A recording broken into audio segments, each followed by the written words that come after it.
Welcome everyone. Today we have another new episode, and this episode is very important for us because we have our global speakers.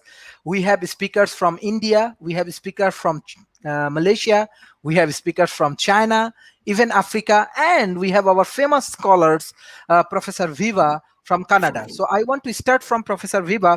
How do you want to analyze today's topic, especially integrated water and resource management? How do you want to analyze this? And this will be the major problem for the global. So how we can fix it? Okay, well, on the hierarchy of needs, it's water, then food. So I think putting them together because they're so close is really quite important.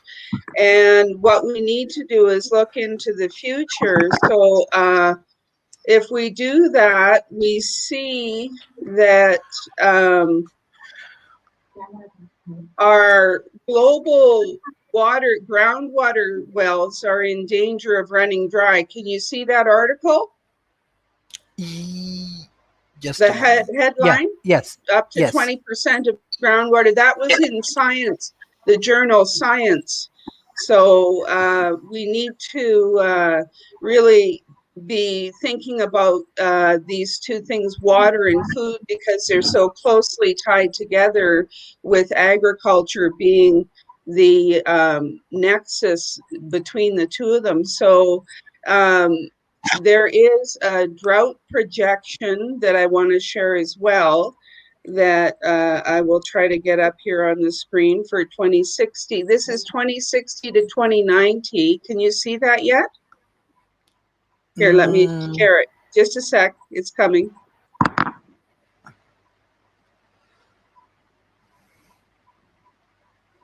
Almost there. Okay. There we go. Okay, almost there. Okay, here.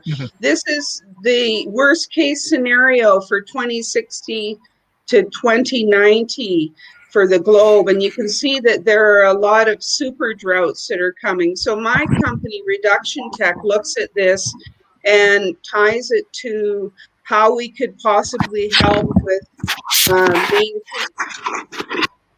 maintaining precipitation in the world, and helping with that on some level, triggering weather when the conditions are not friendly for water to come out of the weather system and back into human hands.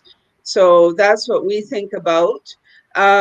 We are definitely at the beginning and well into a lot of triggered points for a loss of crops as well, which are weather related, but are going to start being water supply related as well too, because the growing season has lengthened.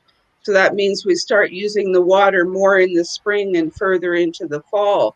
So I just wanted to open that up by stating what this general problem scenario is, and I'll pass it on to the next speaker for now. Thank you. Thank you. We have our famous speakers. He is a chief from Tando. It's a global think tank. Professor Fred Philip. So Professor Fred Philip, how are you? Can you share your views about water? Professor Fred Philip, can you hear me? Professor Fred Philip, can you hear me? Okay. He's muted. Yes. Can you unmute yourself?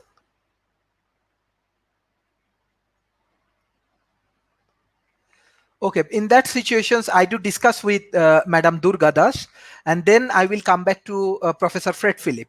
Madam Durga Das, can you hear me, and can you share your views about integrating water and resource management? Hi, can you hear me? Yes, but we cannot see you. I know, I'm trying to get the camera on. I'm having some trouble with that. But in the meantime, let me just start the conversation, and I'll try to get my face on the screen as soon as possible. Hello, everyone. Good evening.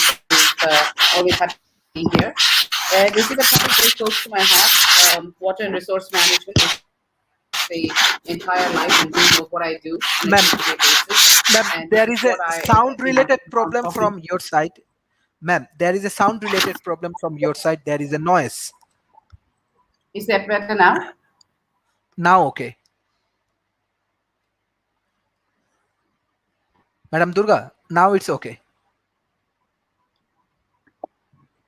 It's okay now? Yes. Okay, I'm sorry about that. Yeah, like I said, this is a topic very close to my heart.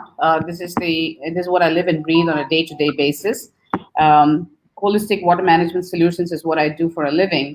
And one of the key things that I've observed as I go out into the market to talk about my company and our products and solutions is that at least the shocking thing I found was there's so much water being wasted that talking about other solutions is only secondary in nature. We must talk about what we can do with water we waste to begin with, and that's quite a bit. In India, particularly where I am focused on right now, water is being used, I would say, about 90% in agriculture, about 6-7% in industry, and about 3% residential. And we're talking about residential as in 1.3 billion people using 3%, and 90% is used in agriculture, which is indiscriminate use of water. So a lot of conversation has been going on about how we can communicate and create awareness on judicious water management amongst all the stakeholders. And I think that's going to be the first step towards understanding how to manage water and our resources. And then bringing all the right people to play, which includes, when you talk about agriculture, it is supported by government. So policymakers are very, very key to this discussion. Industry, again, is a combination of private and public sector. So both policymakers as well as at the high level, corporate decision makers need to participate in what we can do to mitigate this terrible water crisis that we are going through. And then finally, and even though it's only 3% of 1.3 billion, of a 1.3 billion population is quite a lot of water compared to any other country. And in communicating to people to understand how to manage their limited water resources carefully and not to waste water. So this is a discussion that we've been taking out to market, talking to people, talking to governments, talking to policymakers, talking to industry. And so there's a lot I have to talk about the subject, and there's a number of ways to approach this. And I would love to share that during the rest of this conversation, but that's my opening remark. Thank you. Thank you. We have our new guest, Madam Pauline. So can you please introduce yourself and share your views about integrated water and resource management? My name is Pauline Seals. I am part of a group called Santa Cruz Climate Action Network, and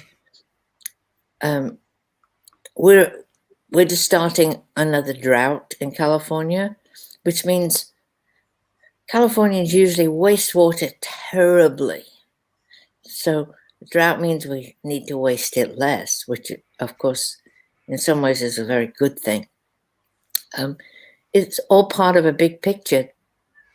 The rich people and countries of the world have been wasting too much of everything, including water. And it's part of the climate change and everything else. We've just got to stop doing it. Mm-hmm. Mm-hmm. Thank you. Professor Donald, so how do you want to analyze to this topic? And this is very important even for Asia Pacific. Then I will come back to Malaysia, China, as well as for Africa. Professor Donald. It'll be interesting to see, listen to what the other people have to say here, because it's a big world and how we're managing it is interesting. It can, as Pauline just said, California is in another drought. We're pretty consistently having droughts. The biggest use of water in California is agriculture, and by far. And we're blessed with. For those who don't know, California is sort of a bowl like this. Like it's got mountains all the way around, and in the middle there's the Central Valley, which is gigantic. It's like 800 miles long and 250, 300 miles wide. And over millions of years, water has gone into there and filled it up so that now it's an aquifer where you can drill wells and get the water out of it. And they've been taking so much water out of that the Central Valley is sinking. In parts, it's gone down 20 or more feet. And just to put it in perspective, the capital of California is on a gigantic river that brings water from the Sierras, and it's only 30 feet above sea level. So eventually, at the rate they're going, eventually it's going to sink so low that the ocean is going to start coming into the Central Valley, and it is happening to some. And I'm just setting that as a scenario, and we have gotten a lot better at preserving our water, but I don't know. At this point, it's kind of an intractable problem because California provides half the food and half the fruits and vegetables for the entire country, and so we can't really stop the agriculture. But on the other hand, it's questionable how we're going to be able to sustain it. So that's why I'm really going to be interested to find out what other people are doing, because individual water use per capita has been going down a lot in California. I mean, individuals have been being really good about it, but the overall problems of climate change are so great that it's a serious problem that we really need to give a lot of thought and new ideas. Thank you, Professor. We have our climate activist from Malaysia, Shaugi. Like, you are very expert in sustainable development goals, and you are doing a lot of work. I think I meet with you in LinkedIn. We have discussed something about SDG in Malaysia. I want to know more about what's going on in Asia Pacific and Malaysia, especially this integrated water and resource management area, how we can work together. Hi. I'm actually just an undergraduate in Malaysia. So I'm actually just I specialize more in palm oil, but I do hear a lot on water management, but I'm not really like very specialized in this. But there are recently I did hear from a person on Clubhouse about the issue for Mongolia.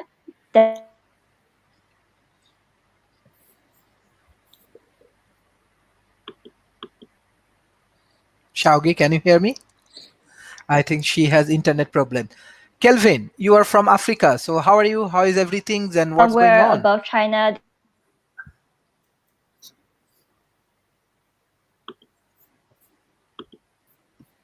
Shaugi?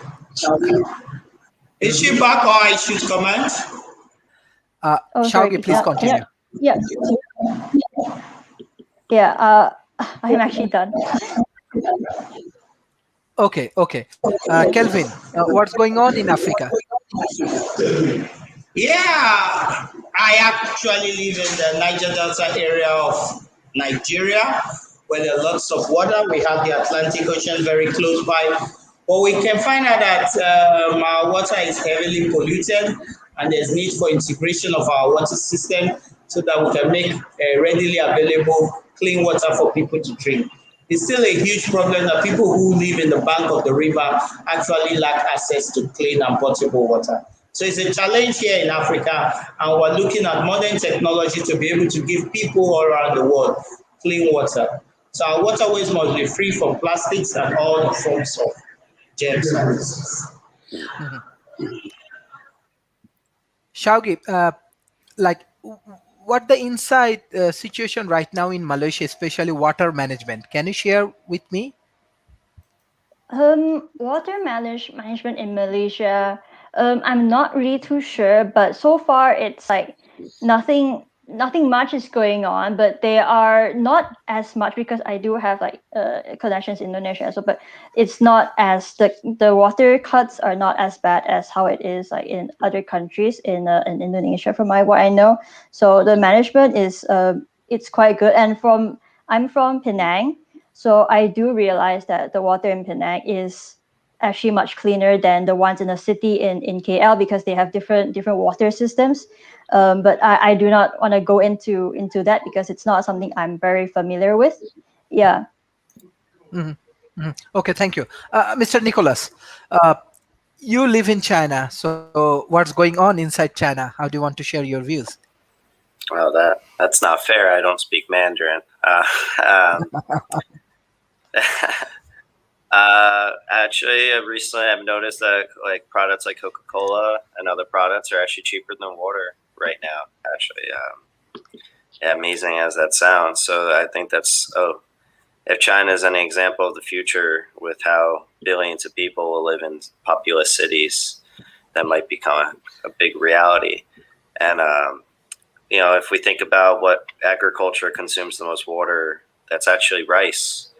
And I'm right in the middle of Asia, and that's their main food in every meal. So to ask people, or just to even have a type of system where they decrease eating rice, that would be something problematic, but it does consume a lot of water. Sugarcane is another top one. So, but I think the biggest consumer of water is beef.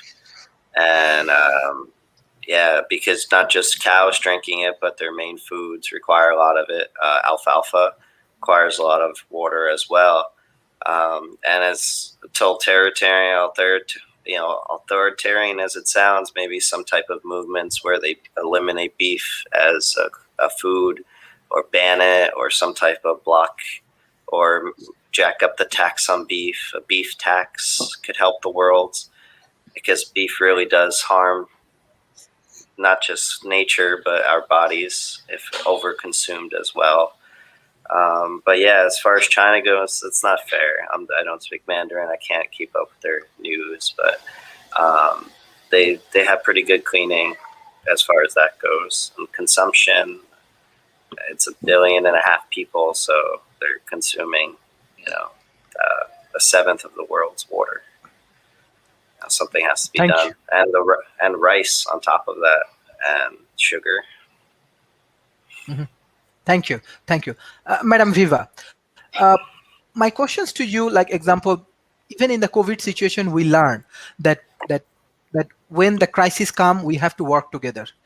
And second things is that, like example, water is a really problem. We figure out that water is a major problem, and specifically in North America, especially Canada and USA, we want to know what type of technology you are utilizing for solving this problem.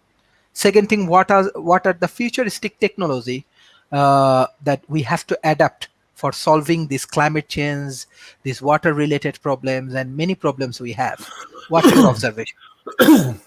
Okay, well, I come at it from the supply side in natural sciences and earth system science.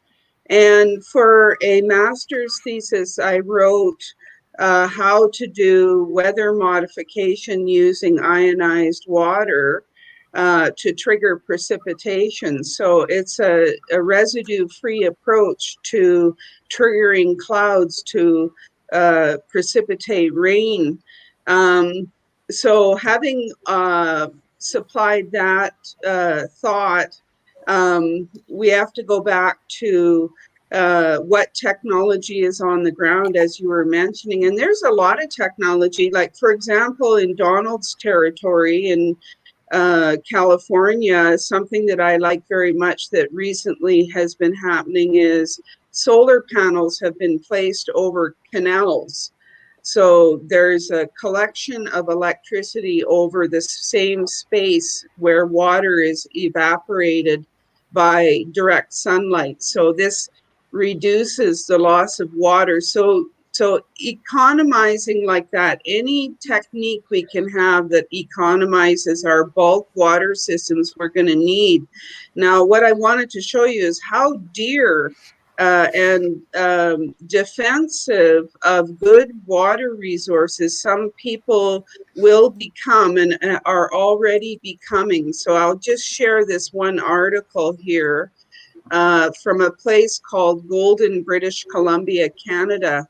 And what has happened is they have chased out water companies like Nestle from their aquifers, and they have told their town council to protect the aquifers. So there's local governance that is defending the water resources at a local level. So that's, to me, that's on the leading edge of a slight extreme. So when we're talking about private companies looking all over the world for aquifer access, we have some company people that are already alert to the privatized water. So what that brings us around to is rights, and also how governments manage water as an infrastructure item. Because if it's infrastructure, then more people are supposed to have access to it at an affordable level, because it's been bulked up somehow or scaled somehow to make cheaper access. So we have to really look at the scaled infrastructure for water around the world and help make sure and support economization of the water vulnerabilities like evaporation. So that would be one technology that I would say is very helpful, is solar panels covering water. It's also being used on smaller bodies of water as well too. So it's an efficient use of space as well. So with that, I'll let someone else contribute some other technology. Thank you. Madam Durgadas, you already solving the problem in India. So what your observation, especially what's going on inside India, as well as what your observation about South Asia? So in terms of technologies, there are several technologies like you mentioned, solar panels. Now, there are a number of ways to access water from the atmosphere. One of the most common ways is vapor condensation, which is what we use. Also, there are people, and we are also working closely with IIT Madras on, condensation of water using solar panels and silica, because silica is a natural absorbent. So we're using that to, during daytime to absorb water, and then before it hits the silica, we're trying to take it, trying to siphon it out into a pipe. But this is like a simplistic solution that we're working on, trying to implement 5 to 6 liters of water a day for a village home, spending maybe a couple of $100 to implement a solution with very less moving parts and very low maintenance. Now, this is what can be afforded by the very poor people in the smaller villages of the country. Thank you. Madam, can you hear me?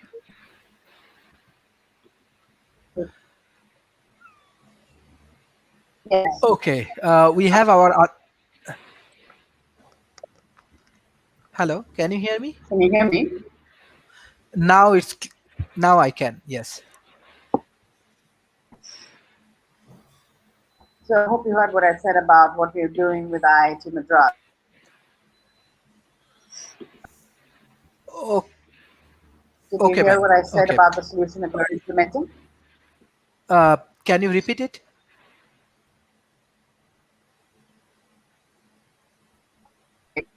Okay. We have our other panelist, Pauline. So, ma'am, do you have any specific solution that you want to share with our audience regarding water integrations and resource management? Well, a few things. Regenerative farming, which pulls carbon dioxide out of the air, also uses considerably less water. And that is what is encouraging some of the farmers who are short-term worried about water to get involved, because they're not so worried about they should be worried about the climate change, but they're not so aware of it. So regenerative farming is getting a lot of support now. So that will help a lot. What the young man said about beef, beef is a horrendous user of water as well as a producer of methane, which is way, way worse than carbon dioxide. So, and the world is tending to want to be like Americans and eat lots of hamburgers, and that's very, very bad. And the more we can educate people and move away from that, the better. Another thought I had was the world will actually be getting more water out of the sky. There's more water coming out of the oceans due to climate change. And so that's why a lot of places are seeing heavier storms. Of course, that's not so easy to capture and use. It's not predictable exactly when it comes. So more water storage will help. But also, if we no longer have runaway population growth, that will help too. And Biden recently included that population choice, helping countries have poor people have population choice in one of his goals. And that's really important as well. Also, some places are starting to go towards using the water from showers and such to flush toilets or to use on the yard. So recycling of water is being considered, and that would help domestically. That doesn't help the ag, which is the biggest, but regenerative farming will help that. Thank you. Professor Donald, what your... yes. Well, I want to echo what they said. I want to point out something, that technology is, we think of it as mechanical things or electrical things, but the way that we've managed to modify crops to make them use less water and just that's technology too. And that's a technology that's been advancing at an amazing pace. I mean, an example of what we can do right now is when COVID came out and they sequenced the genome of COVID, the first candidate vaccine candidate, they hadn't tested it or anything else like that, so they couldn't put it out, but they actually made the first vaccine candidate in 3 hours. 3 hours after they've seen it. And so we're able now to identify parts inside of the genome of plants that we can modify to cause them to use less water and do other kinds of things like that. And that's a fabulous technology. It's not well understood, so people call them genetically modified organisms, and all organisms are genetically modified. But there's a lot of fear, but they're a technology that's one of the things that's really going to be able to help us over the next years. And the reason I'm saying that is I just want to echo what Nicholas and others have said, that the kind of crops that we grow is a huge problem in California, because 85% of our water, 80 to 85% is used for agriculture. And we grow alfalfa for cows. We grow almonds, which are incredibly water intensive. We grow rice. There's a Central Valley of California gets unbearably hot. And so down in Bakersfield and Fresno and over in Fresno and places like that, they grow rice, which requires you to just flood these fields with water, which immediately evaporates into the air. So they're just pumping water out. It's stupid. You've got to change what we grow and change what we eat. And I'm going to just conclude what I'm saying right now by reminding people who listen to this of the article that I talked about in Science Magazine about a month ago about climate change, and how people just talking to each other and letting each other know what the issues and what the problems are has a huge effect on what people actually do. So listen, when you listen to us here, use it as a trigger to go out and start looking for things that sometimes when you're searching on the internet, you don't know what words to use to search, what concepts that you're searching for. So listening to us here can give you ideas about what to search for on the internet so that you can start educating yourself and letting your friends and others know. When we get back, I'll talk a little bit about the issues of water storage and some of the political things that are involved in that. Thank you. Shaugi, you are a researcher and you graduate recently. So I just want to know what the situation like, because human resource also important when we have to solve a problem. Let's say water is a challenges. So what's going on inside Malaysia? What is their preparation, especially human resource developments? What type of scientists they have for solving this kind of climate change related issues? Hi. So for now, actually, I don't meet much like Malaysians are doing this kind of issue, like climate change, because for now, what I see is that Malaysia is not really focusing on like climate issues and sustainability issue, which is quite worrisome. I've only recently like met a few startup companies. They are doing some sustainability issues, but it's not on water management yet. But I'm sure that there are universities partnering with each other to do that. Because for now, the only project I know now is they're just transforming food waste into like cooking gas, which is also like a course mates of mine as well doing this initiative and startups. But for now, I've been also searching for people to partner with in Malaysia. But for now, there's not really much progress going on because Malaysia is not really somewhat looking far in terms of sustainability issues, for what I know. But in terms of palm oil, in my expertise, they are doing something about it by I think it's by 2020, our government has made it mandatory for palm oil companies to be certified in our MSPO, the Malaysian certification for palm oils. So they will definitely be able to, they have to change the whole process, the whole palm oil production process into a more sustainable and more efficient way. And I really do hope that Malaysian companies actually do adopt it, because there's a lot of issues going on that say that they do not want to adopt this certification because it's too expensive. Malaysian companies a lot, they see things in the short term. They don't see it in the long run, because you know how companies, they are all hungry for profit, and they don't see the destructions in front of them.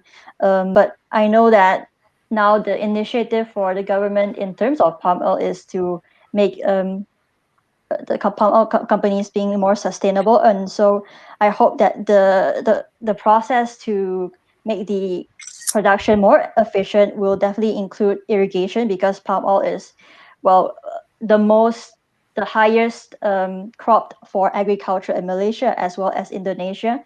So I do hope that they do something about it, and that also for Indonesia, because it's very, very near us in Malaysia. So oftentimes they will definitely burn the crops, and it will also affect Malaysia as well. So so I'm not sure what's going to happen next. And so it's pretty interesting that you all mentioned about this water management. So I would definitely really want to look into that more deeply, and hope that I can share more in the future. Yeah. Thank you. All from Thank me. you. Yes, we believe in climate change. We have core focus on sustainable development goal, because World Talent Economy Forum has core interest on that area, and we want to work together. The more we can work together and with the different kind of people from around the world, I think it will be easy to solve this problem. But SDG, we believe that this is really problem. Yes, sometimes we have debate, sometimes we have different arguments regarding climate change and other thing, but we have strong faith on that, and we believe that we have to work hard on that issues. Mr. Nicholas, as a language teacher also, you have a chance to visit different countries in Asia. So what is your experience when we discuss about this kind of topic, because long time we are just discussing about this kind of topic, but I want to get more detail. That's why I invite like Xiaoge, you to today's discussion, because we want to know about the grassroots level situation. So what's going on inside Asia Pacific?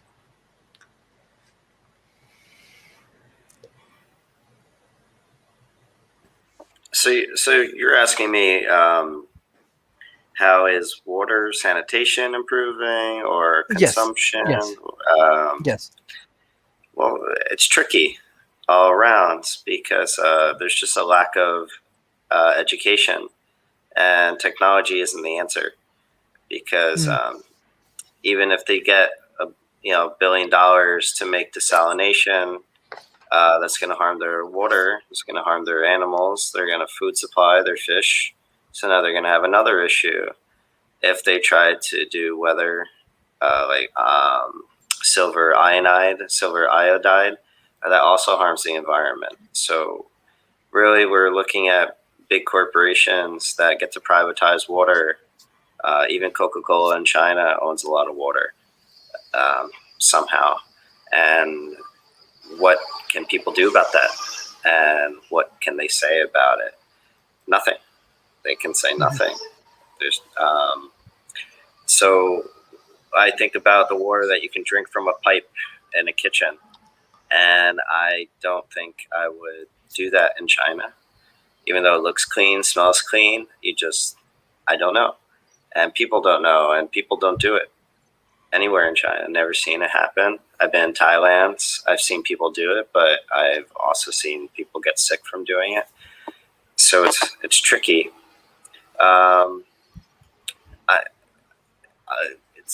It's just a lack of education, and I don't think population's the problem at all. I think it's just population management. It's the real threat. Politicians gain nothing from an environmental protection. And if they advocate it, politicians have everything gained from exploitations. They get kickbacks. What would be a big grassroots shift would be growing hemp. Hemp would replace wheat, soya, and cotton.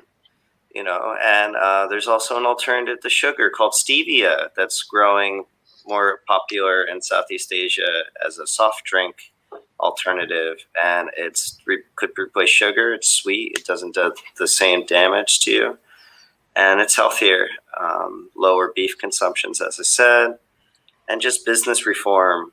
Any type of reform that stops businesses from privatizing water and having water as a human right. Grassroots hemp, that would help. But as far as what people do, they just don't think about it. They buy a bottle of water. Thank you, Professor Viva. That is the point. Actually, we are discussing like long time that okay, we are doing work on climate change. Even this integrating water and resource management is important for us. Like Madam Durga, many companies, they are solving their local problem, but still we have to create more awareness. What we understand from Xiaoge and Nicholas, because they are from the youth community, they are representing youth community, they have good integrations. So still we have to do more work on sustainable development goal, climate change related things. We need to create awareness, and COVID is a big lesson for us, because now we are in challenging moments. So what type of initiative we can take to create more awareness, these grassroots level peoples, create more engagement with these grassroots level peoples? What is your observation? How we can work together? How we can develop new academic activities for these grassroots level people in Asia Pacific? Unmute. I think understanding some of the natural systems is always really important for the grassroots level. For example, the Brazilian rainforest, the Amazon, a recent article came out about that underlines how we do need to understand our natural system a lot better. And that is that they, have uncovered and publicized that they see that with the rain in the Amazon, 50% of it is self-generated by the forest through its own evapotranspiration. So all of the people on the ground, which are mostly the Aboriginal communities, are under a bit of a squeeze and a threat because they're trying to make money with agriculture, which relies on that rain. Yet, as they take the forest down, they're moving the whole system towards a savanna-like system, and they've started to see that trees that are used to growing in drier areas are dominating in the forest, and this is something that they've seen emerge over the last 30 years.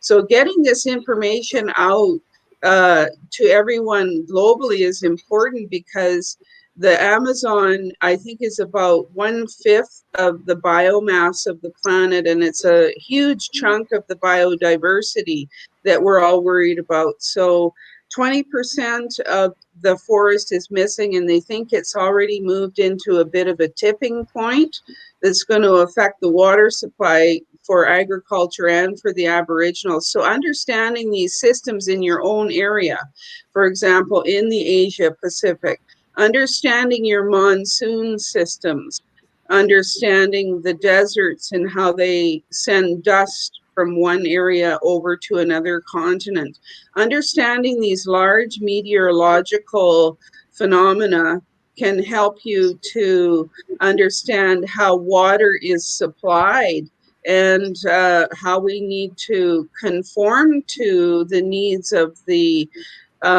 climate disaster by reducing greenhouse gases as quickly as possible, so that we reestablish some of these precipitation supply chains that we rely on in, you know, in Asia and everywhere else. Yeah.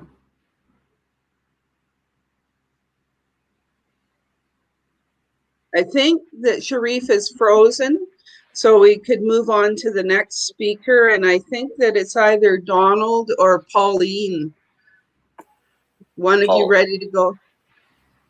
Pauline. Yeah. Pauline.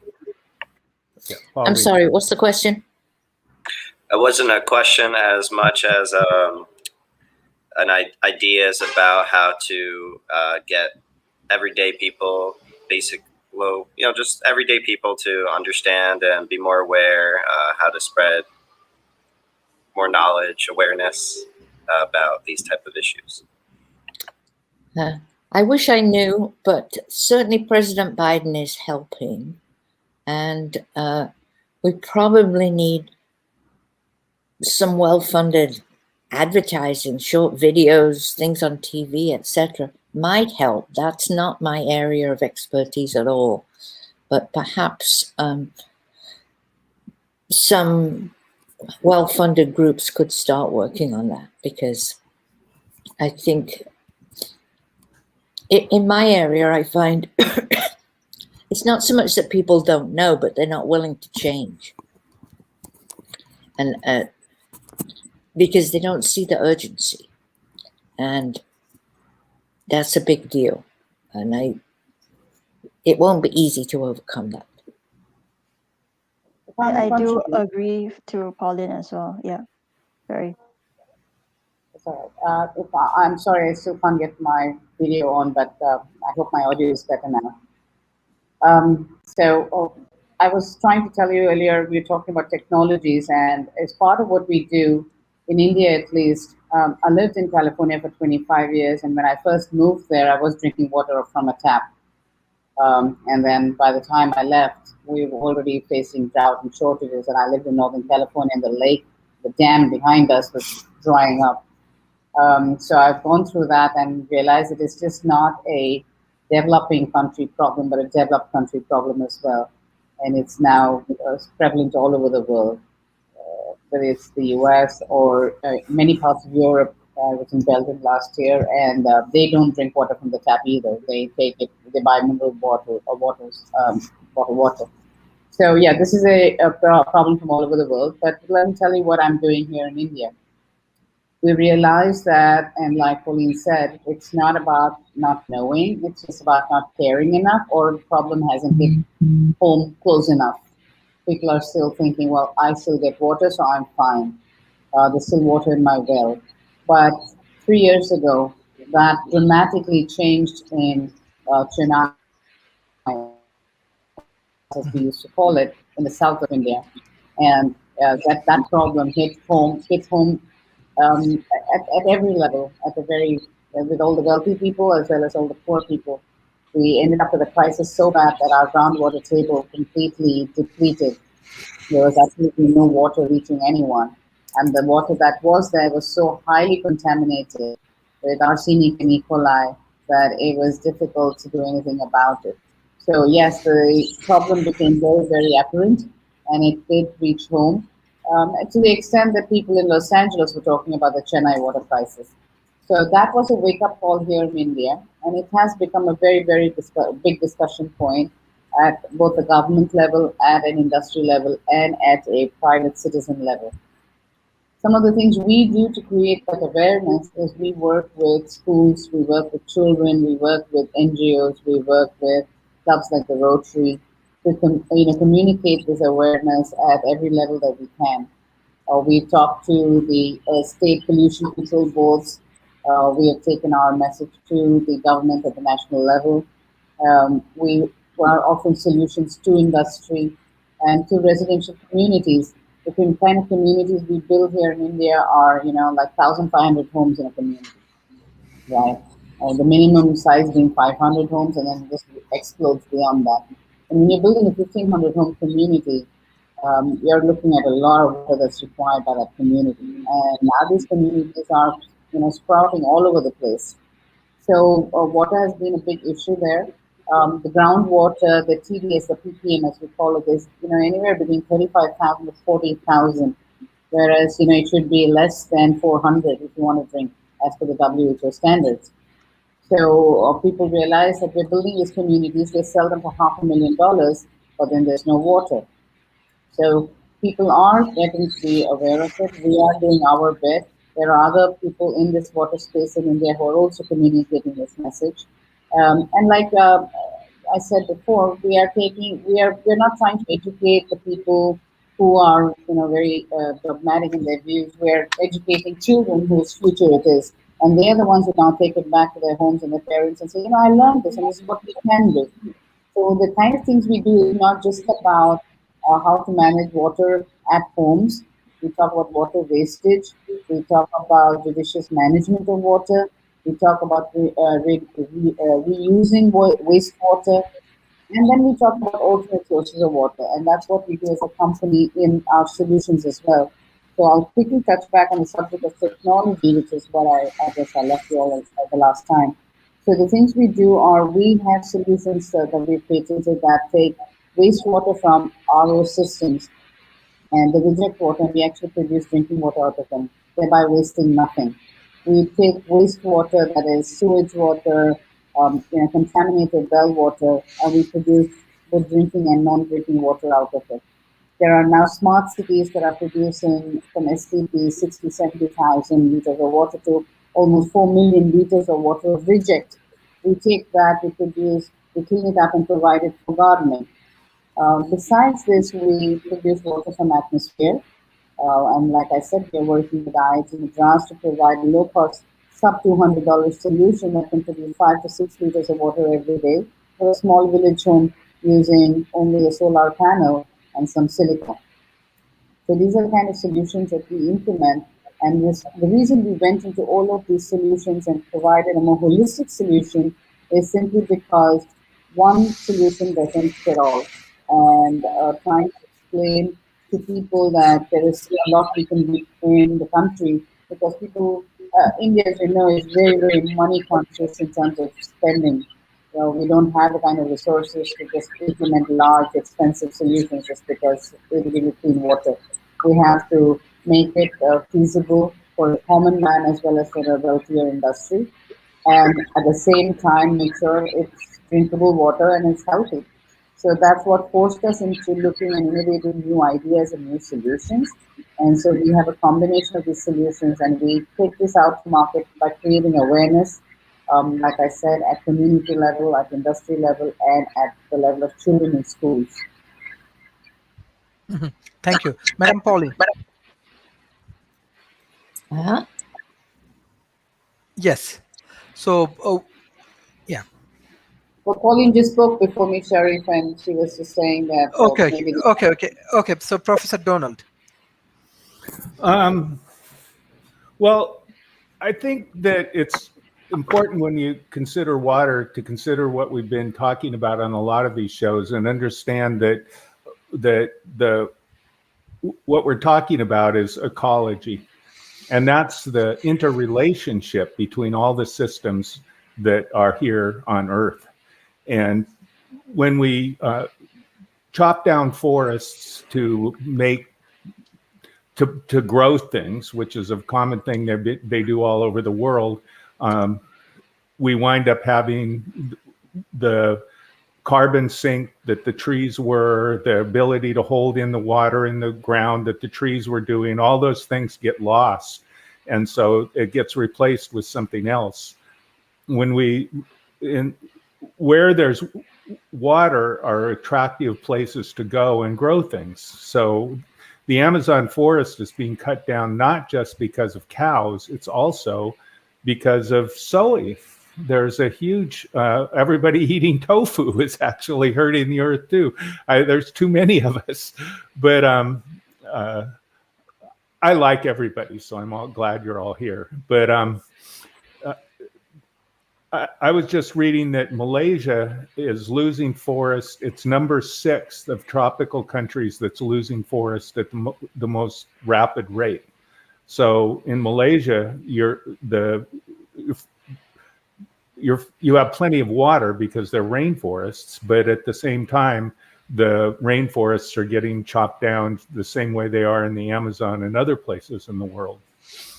One of the things about the ecology aspect of it is that you have to consider that people are, get all upset about Nestle's getting tens of millions of gallons of water and putting it into water bottles. But the amount of water that humans actually drink is pretty minuscule compared to the water that is used for agriculture. We don't directly drink it, but we use it for agriculture. We use it for other things. And in order to do that, one of the things we do is water storage. And water storage means dams.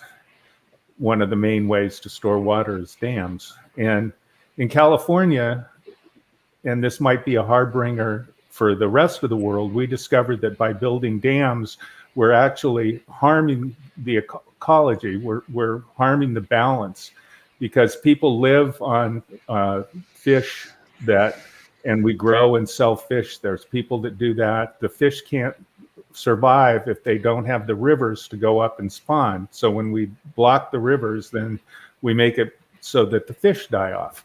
And everything that we do, when we do one thing, we're affecting other things. And so I really agree the idea that like understanding your own local systems and realizing that one thing is connected to another it's a valuable exercise because you can't really take these things in isolation. And the one other thing I want to say about water storage is every time you block up a river, the people that are downriver from you are affected. And this is causing great problems in the world. If Ethiopia dams up the Nile, then it doesn't get to Egypt. And then all of a sudden, everybody there doesn't have enough water. And so just you go through all over the world, this is happening, especially in if Tibet dams up the river, then the water doesn't get down to India. And so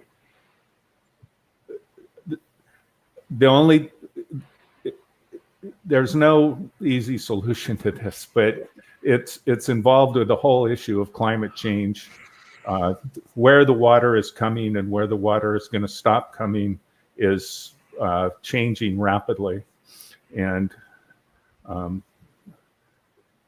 it's going to keep being a problem and getting worse. Thank you. Shaugi. So, yes. Okay, so I can only say something about the individual prospect. So, what is important is definitely education from the start. But when I say education, is not just the textbook education, because everyone everyone I know, we all definitely have the textbook knowledge on, we can't waste water, we can't waste electricity, and we do know that, where does water come from and where the waters go. But I do have friends who they just let the water flow and they just open their AC like 24/7. But when I ask them, so like, don't you know that it's bad? She said, no, it's fine. I mean, I'm just any other person. I'm just one person. How can my actions affect the whole world? I'm just one in a million. So it's very important to let children know that they, as a person, an individual, can have an impact, a large impact in the world, even though that they may think that they're a small being. But so how can we do that is by hands-on work, as in hands-on understanding why water management is important and why we should, and how they can help in this sector. How can they actually change the world just by changing how they do in their daily lives. For example, because I am personally raised in a family that is quite, in a way, sustainable, because my mom always teaches us to not waste water and to always switch off the lights and all that kind of things. But I know that my other friends, they don't. So everything is, we all need a role model, and we ourselves must be role models, and to show that the young ones, that this is the way that we should do it, and this is the way to actually maintain the world as it is right now. Because either way, in the future, we don't really have much time left before water supplies have gone out, or pollution gets any worse. So how to integrate children in terms of water management and climate changes, to really let them let them see, like, the factories, how they manage the waters. I think that's something that I would definitely have wanted to go to when I was a child. But we did have this kind of exploration to factories and whatnot, but just never had the opportunity to. And we used to never think that it's a huge issue. So that's why actually we all know the issue, but it's just that when I was young as well, I didn't think that it's a big thing. I thought that it's all for the adults to do it. So if we keep showing the responsibility, we keep passing the responsibility to other people, so then in the end, who is going to do it? So everything restarts from ourselves onwards. And I as well did talk to some consulting firms, one of the consulting firms.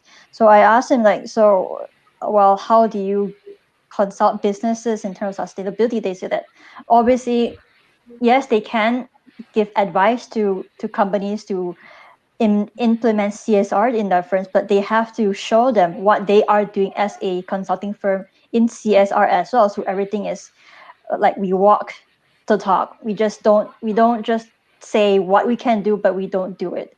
So this is what I want to say for this question. Thank you. Thank you. Mr. Nicholas.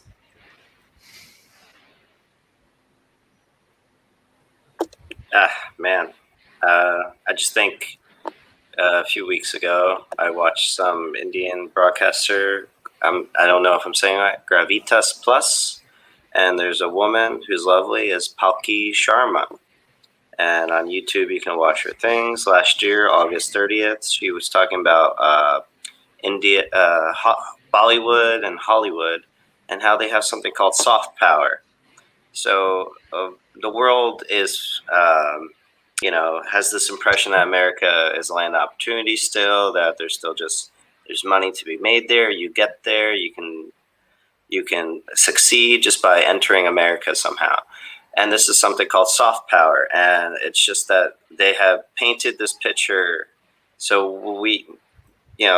trying hopefully one day that these people, because we can just hope that the powers that be decide that we should use this power, the soft power of Hollywood, Bollywood, all the big movies in the world to just introduce more eco-friendly ideas, better diets, better choices.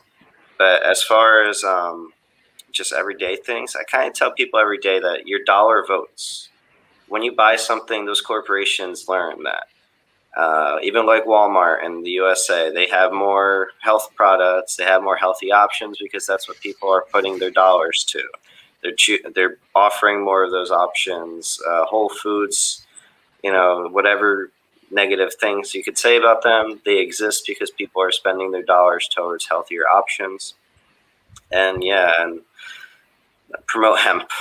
Tell people how amazing hemp is, the wonders of it between medicine, alternatives for wheat, cotton, soya. There's just so much benefit to it. Everyday people should just know that little solutions can come from their decisions, as was said, and that they add up. But more importantly, it comes from knowing what is the better decision, and that it could actually be cheaper and better and healthier and more responsible. Thank you. This is really nice discussion, especially when we discuss about water. This is really problem around the world, and we have to solve together. That's why we bring industry people like Madam Durga Das and different kind of academic people, especially like Professor Viva, Professor Donalds, Pauline. She's also from industry, and besides that, we have our young energetic people from Malaysia, even from China. So they can help us to grow a better ecosystem, and we can solve many problems. So we have some requests to our audience, especially World Talent Economy Forum. We are trying to organizing our summit from next month 29th and 30th May. We have our Futuristic Leadership Summit. So I request everyone to join, and I'm sure that like today's panelists, many famous scholars from around the world, they will join in our summit. Second things, we need volunteers. We need more volunteers because we will organizing academy, our research work, our corporate consultings, as well as we want to move with different kind of grassroots level activities. So those who are interested to join in our team as a volunteer, I request everyone, please join in our team. And another things, as we are expanding our work, we have to go for fundraising. In Patreon, we have our account. So whatever you want, you can donate for our World Talent Economy Forum. Then everything's, because you see last 1 year how committed we are. Every week 5 to 6 days we are committed towards our works, and we are very much committed about climate change, about sustainable development goal, and especially different technologies, and we want to create a real awareness to our people. And the speakers, you can join in our scientific committee. We can discuss together how we can make more meaningful contribution in Asia. So thank you everyone for joining today's session, and I request everyone share our content with your classroom, with your policymaker, with your corporation as much as possible, and subscribe our channel, because please, this is very important. The more you can engage, we can solve many things together. So I directly want to go for the concluding remarks. I want Mr. Nicholas, then Shaugi, then Madam Durgadas, then Madam Pauline, then Professor Donald, and finally Professor Viva. What's your concluding remarks for today's session, Mr. Nicholas? I'll say it again. You vote with your dollar, and when you buy local, you support local. Also, just simple, basic facts. Just read a little bit about hemp, gray water, and you can tell your friends that. Don't worry about if they think you're a know-it-all or someone just trying to sound smart. That's fine. It's better that at least they know it. So when they hear it in the future, they can go, okay, well, that makes sense now. It's not about, it's more important is the message now more than people's feelings, I think, sometimes. Their personal, individual wants and needs. I'm just one person. Well, you're not. We're all together, everyone. There is no others without just, one. and no one without others. Thank you. Thank you. Shaugi. Yep. Hi. Yeah, I actually resonate from what Nicholas said as well. So I think I'll just make it short. So for me, is change starts with ourselves. Yep. Thank you. Thank you. Thank you. Madam Durgadas.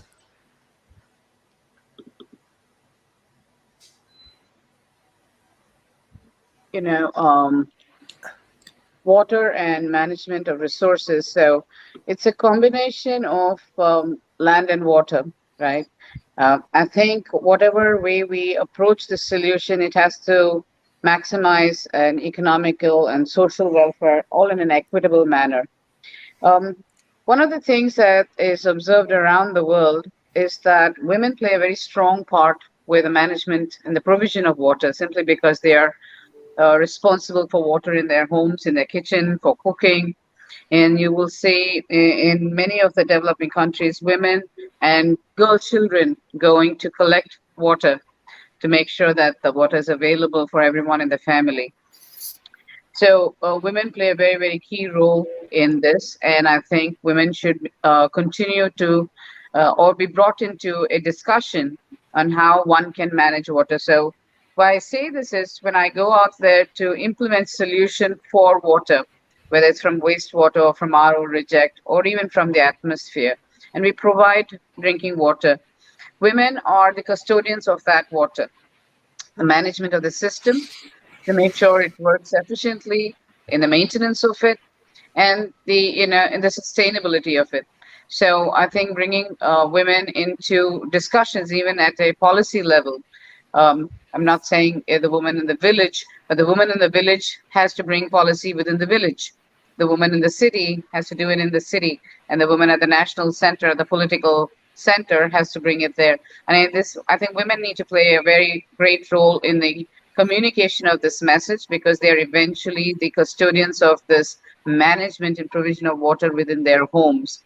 And I think women, if they get together, I think we can create a very resounding message that can strike at the level of policymakers. So I think that's very, very important in terms of managing water itself, storage of dams, diverting water from where we have water to scarce areas, controlling pollution, replanting forests, and reclaiming polluted and wasted water are all the ways of combining what we can do to get the equilibrium back in our lives.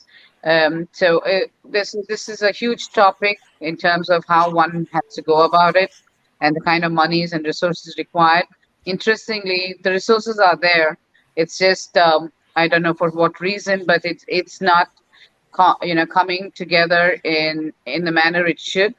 I think Pauline said, maybe people are just not ready to accept that it's an emergency and one needs to react and get it going, get the decisions on the ground. But we are seeing it here in India. Despite the fact that we have huge problems, we are seeing solutions being implemented. I am personally working with several industries, from textiles to food to poultry, to see what we can add and contribute to reduce their wastewater. I'm working with smart cities in making sure they waste no water.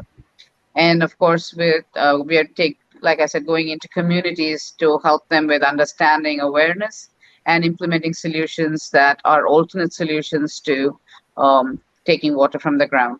So it's a combined, holistic effort of what we're doing here. And I think if we can share this knowledge with pockets around, if everyone can contribute in the pockets that we live in, I think it's a slow and steady progress, but we can make progress for sure. Thank you. Thank you. Thank you. Thank you.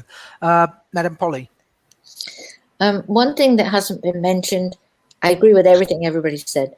One thought I had was small-scale water containment could be a very good thing. We all know that beavers are actually good for the environment. They make a small dam and it benefits a whole bunch of creatures. What's been destructive is our monster dams that completely destroy the flow of the river below, and we know that's not good for 1,000 reasons. But small scale water catchment, especially for the poorer countries that are now getting huge storms that run off destructively, that could help, especially if it's combined with something else somebody mentioned of a water storage area that's covered with solar panels. So small scale in that direction might provide a lot of benefits. Thank you. Thank you. Professor Donald. Well, I want to really agree with everybody talking about how it starts with individuals. There's a whole concept that governments are separate from us, that, you know, they're over there and we're over here. And I think that it's important to realize that governments wouldn't exist without our agreement. It's unconscious agreement, but that agreement has to happen. And we create our government by our attitudes towards our government.